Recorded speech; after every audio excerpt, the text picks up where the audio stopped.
المرسلين وعلى آله وأصحابه أجمعين. أما بعد فأعوذ بالله من الشيطان الرجيم. بسم الله الرحمن الرحيم. قل لا أسألكم عليه أجرا إلا المودة في القربى. آمنت بالله صدق الله العظيم وصدق رسوله النبي الأمي الحبيب الأمين الكريم. إن الله وملائكته يصلون على النبي يا أيها الذين آمنوا صلوا عليه وسلموا تسليما. الصلاة والسلام عليك يا سيدي يا رسول الله وعلى آلك وأصحابك يا حبيب الله. الصلاة والسلام عليك يا سيدي يا رسول الله وعلى آلك وأصحابك يا جد الحسن والحسين. الصلاة والسلام عليك يا سيدي يا رسول الله وعلى آلك وأصحابك يا رحمة للعالمين.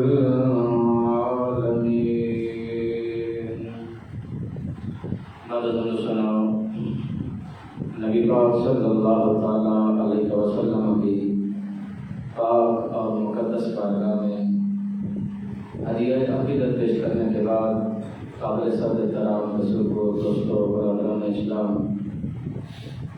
اللہ تعالیٰ اپنے پیارے حبیب کی آل بیت کی محبت اور غلامی نصیب فرمائے اور ان کی قربانیوں کے صدقے میں اللہ تعالیٰ ہمارے اس ملک عزیز کو ہمیشہ سلامت اور آباد رکھے. قرآن مجید فرقان حمید میں سے 25واں پارہ سورہ شعراء چند کلمات تحباب میں نے پڑھے. اللہ تعالیٰ فرما رہا ہے قل لا اسألکم علیہ اجرا الا المودۃ فی القربى. اس کا پس منظر اور شان نزول یہ ہے کہ حضور کے گھر میں 4 5 دن چولہا نہیں چلتا تھا، اور جب حضور نے دین کی تبلیغ کا کام شروع کیا تو اور بھی دن 10 دن گزر جاتے، گھر میں چولہا نہیں چلتا. صحابہ اکرام نے جب دیکھا دکھ ہوا تو کچھ مال اکٹھا کیا، کرنے کے بعد حضور کے دربار میں آئے اور آ کر عرض کیا یا رسول اللہ صلی اللہ علیہ وسلم، یہ ہماری طرف سے نہ تحفہ قبول کیجیے. حضور نے فرمایا نہیں.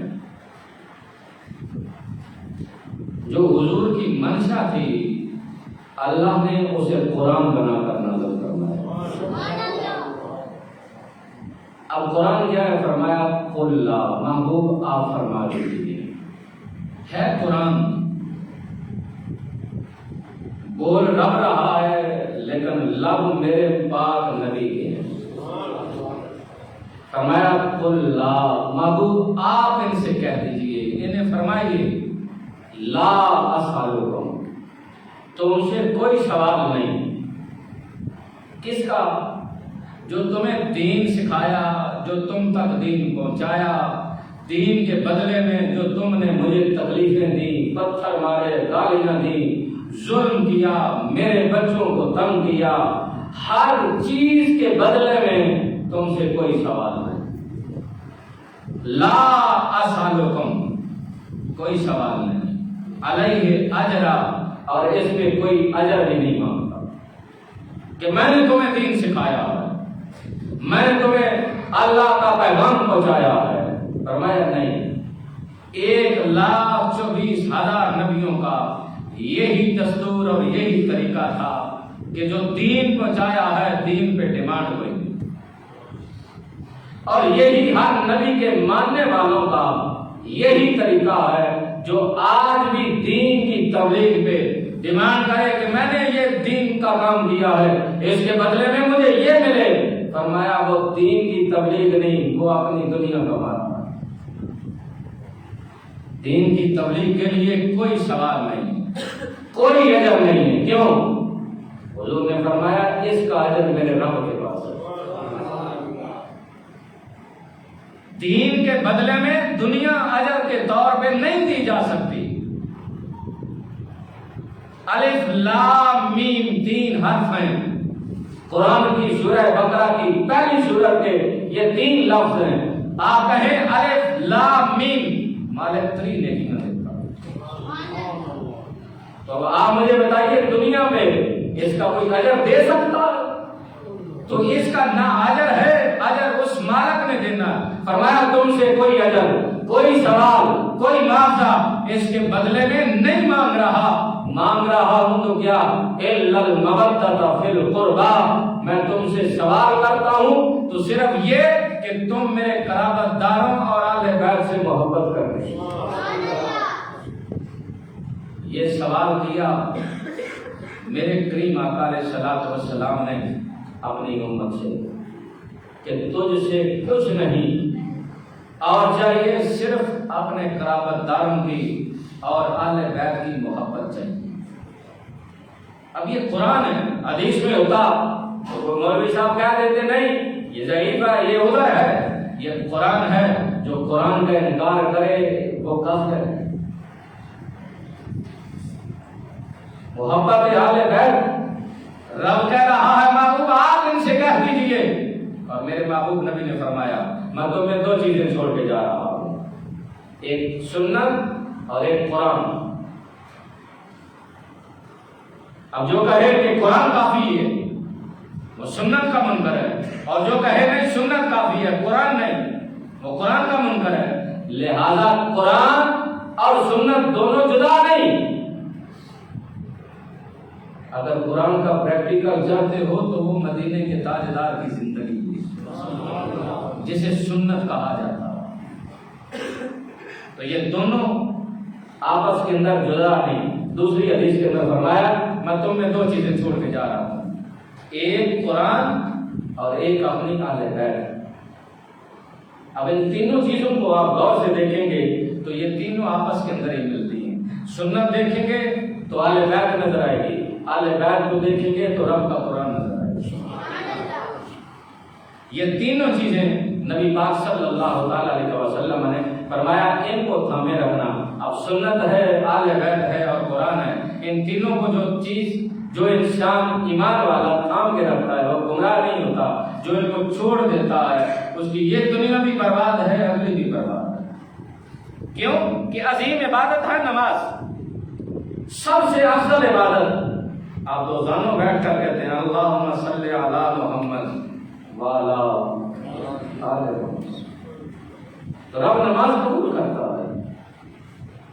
تو جو ہماری عبادت کا، قبولیت کا نظام ہے وہ اہل بیت ہے اور ہمارے ایمان کا حصہ ہے۔ صحابہ اکرام رضوان اللہ تعالی علیہ اجمعین کی صحابہ اکرام سے بے پناہ محبت تھی اور صوفیاء کی محبت تھی۔ امام شافعی رحمۃ اللہ تعالی علیہ کعبۃ اللہ کا طواف کر رہے ہیں، امام شافعی کے ماننے والے ان سے دور ہیں، ان کی تعلیمات سے دور ہیں، کہتے ہیں ہم مانتے ہیں لیکن امام شافعی کا دستور کیا کعبۃ اللہ کا طواف کر رہے ہیں اور ساتھ اہل بیت کا ذکر بلند آواز سے کر رہے ہیں۔ لوگوں نے یہاں تک لکھا ہے کہ امام شافعی سنی نہیں شیعہ ہے، اہل بیت کا ذکر کر رہے ہیں۔ لوگوں نے پوچھا امام صاحب آپ یہ کیا کر رہے ہیں؟ یہاں لوگ دوسری تسبیحیں پڑھ رہے ہیں اور آپ یہاں کیا کر رہے ہیں؟ کہا اس لیے میں کعبۃ اللہ کی دیواروں کو گواہ بنا کر اہل بیت کا ذکر کر رہا ہوں تاکہ کل قیامت کے دن رب پوچھے تو میں رب سے عرض کروں مولا میں نے تو تیرے گھر کی دیواروں کو بھی گواہ بنا کر تیرے نبی کی یاد کا ذکر کیا۔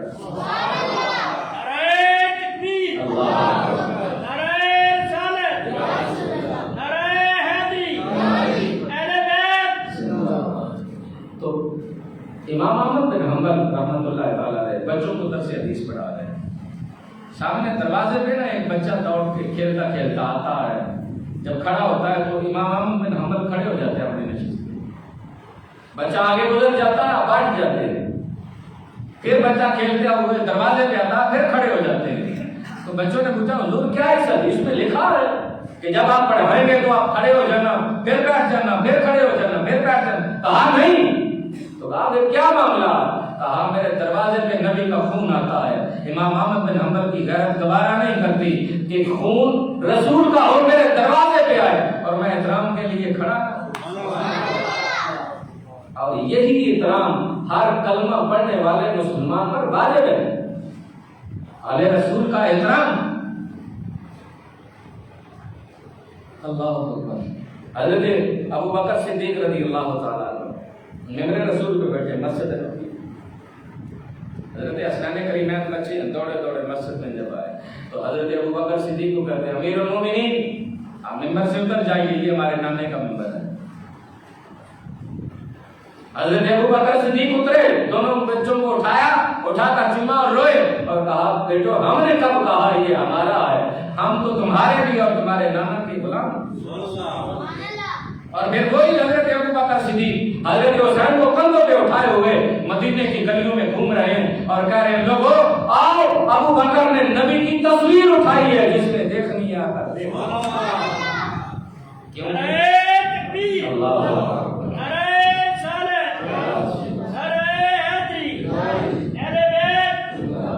تو یہ کوئی منظر تھا کیونکہ علماء نے لکھا ہے کہ حضرت حسین رضی اللہ تعالیٰ عنہ سر سے لے کر ناف تک حضور کے مشابہ تھے، یعنی جس طرح حضور سر سے لے کر ناف تک تھے اس طرح یہ آپ کا نواسا سیم اسی طرح تصویر تھی، اور ناف سے لے کر پاؤں تک حضرت حسن تھے، دونوں کو جب سامنے کھڑا کیا جائے تو نبی پاک کی تصویر بن جائے۔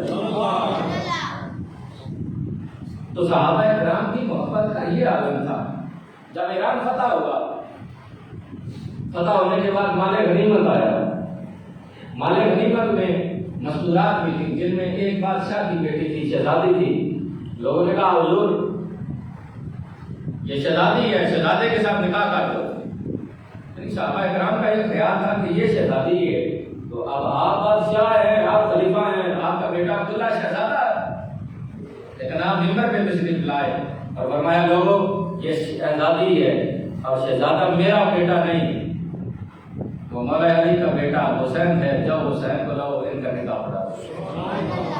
بی بی شہر والوں کا جن کی والدہ حضرت حسنین کریمین کی جو ماں ہے بی بی شہر والوں، ان کا نکاح کسی اور نے نہیں حضرت عمر بن خطاب نے پڑھایا۔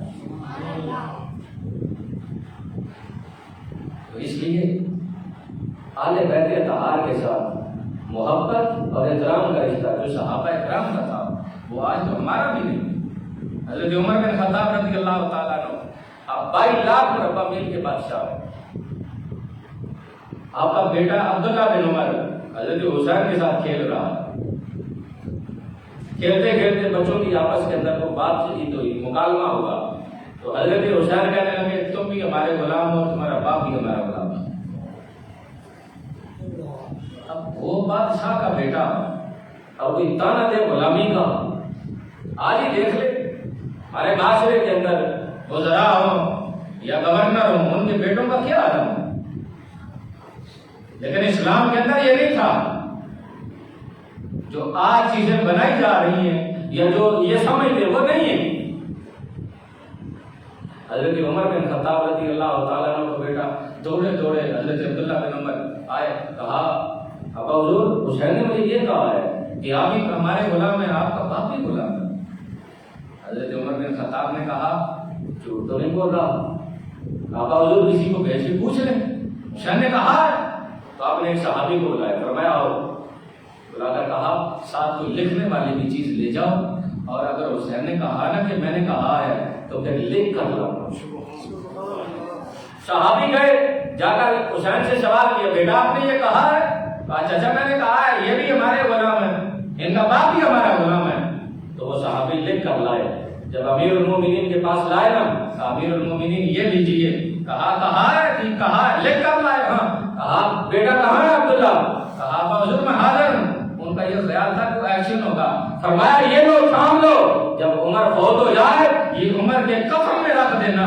بیٹے نے کہا ابا حضور یہ کیا معاملہ ہے؟ کہا کل قیامت کے دن جب رب کی عدالت لگے گی، ہر ایک سے سوال ہوگا، رب پوچھے گا بتا تو کیا کما کر لایا ہے، بتا تو کیا کما کر لایا ہے۔ جب باری عمر کی آئے گی، رب پوچھے گا عمر بتا دنیا سے کیا مال لایا ہے۔ عمر یہ پرچی نکال کر دے گا، مولا اور تو کچھ نہیں لایا، تیرے نبی کی عالمی محبت کا سرٹیفکیٹ لایا۔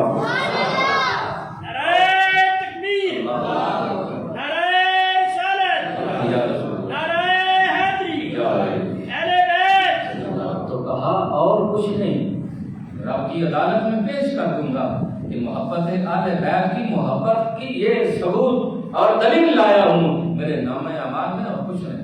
تو صحابہ کرام کی محبت کا تو یہ عالم تھا، دن رات ان سے محبت اور غلامی کے ناز۔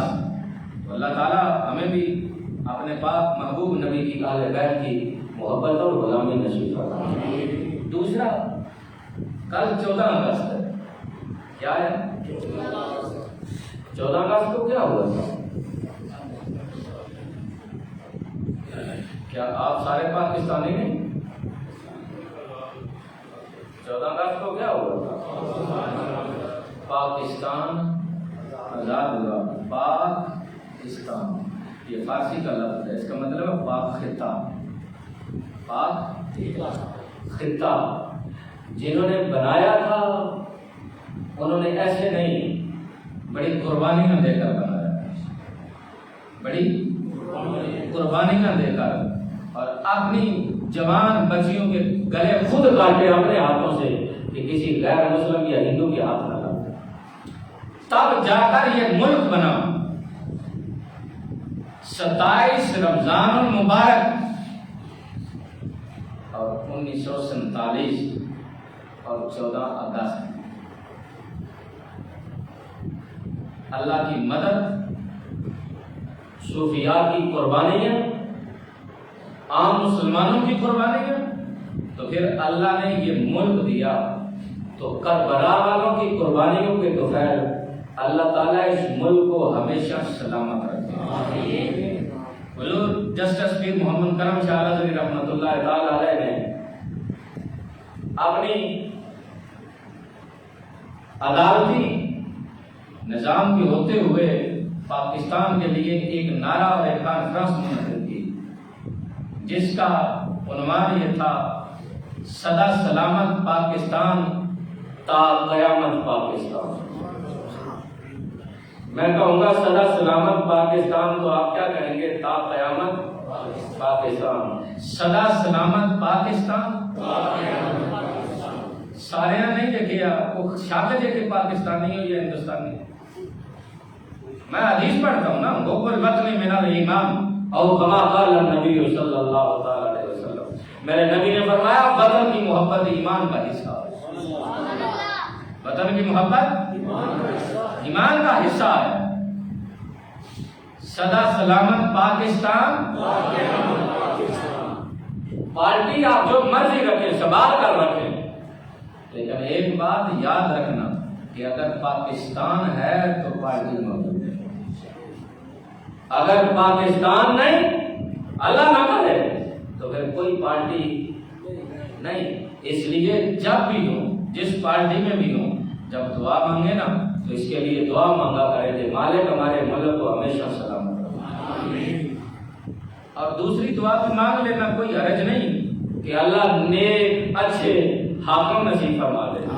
یہ الگ بات ہے کہ ان کو یہ بات بری لگتی ہے کہ یہ ہمارے لیے دعائیں مانگتے ہیں، ہم نیک نہیں ہیں۔ اگر آپ نیک ہوتے تو ہمیں دعا مانگنے کی کیا ضرورت ہے؟ یہ تو ہمارا حق ہے نا، ہم دعا مانگ سکتے ہیں کہ اللہ ان کو بھی ہدایت دے دے، اگر ان کو نہیں دیتا تو پھر ان کو دے دے جن کو تم نے ہدایت دی۔ تو ملک پاکستان یہ ہمارے ایمان کا حصہ ہے، اور کل جب یہ دن آئے تو پھر محرم بھی ہے اور ساتھ پاکستان آزاد ہونے کا یہ تحفہ بھی ہے، تو کل نفل پڑھیں، سورہ یاسین پڑھیں، جتنا ذکر اذکار ہو سکتا کریں، کرنے کے بعد پھر بانی پاکستان قائد اعظم محمد علی جناح رحمۃ اللہ تعالی علیہ اور علامہ اقبال رحمۃ اللہ تعالی علیہ، لوگوں نے دے قائد اعظم نے بھی نہیں بخشے ہے، علامہ اقبال نے بھی نہیں بخشے ہے، لیکن اللہ تعالیٰ وہ محسن پاکستان ہے جنہوں نے ہمیں یہ پاک خطہ دیا، ہر لحاظ سے ہمیں آزادی ہے، اور اللہ تعالیٰ اسی طرح اس ملک کو سلامت رکھے اور اسی طرح آزادی رکھے کہ ہم اپنی عبادت بھی کر سکیں اور اپنے دینی دنیاوی معاملات بھی کر سکیں۔ اللہ تعالیٰ ان کے مزارات پہ برکت رحمت نازل فرمائے۔ جتنے پاکستان بنانے میں شہید ہوئے، اللہ تعالیٰ صدقہ اپنے محبوب نبی کے نوازوں کی شہادت کا اللہ سب کے درجات کے اندر بلندیاں عطا فرمائے، اور ان کی اس قربانی کو اللہ تعالیٰ اپنے بارگاہ میں قبول فرمائے۔ آمین ثم آمین۔ وآخر دعوانا الحمد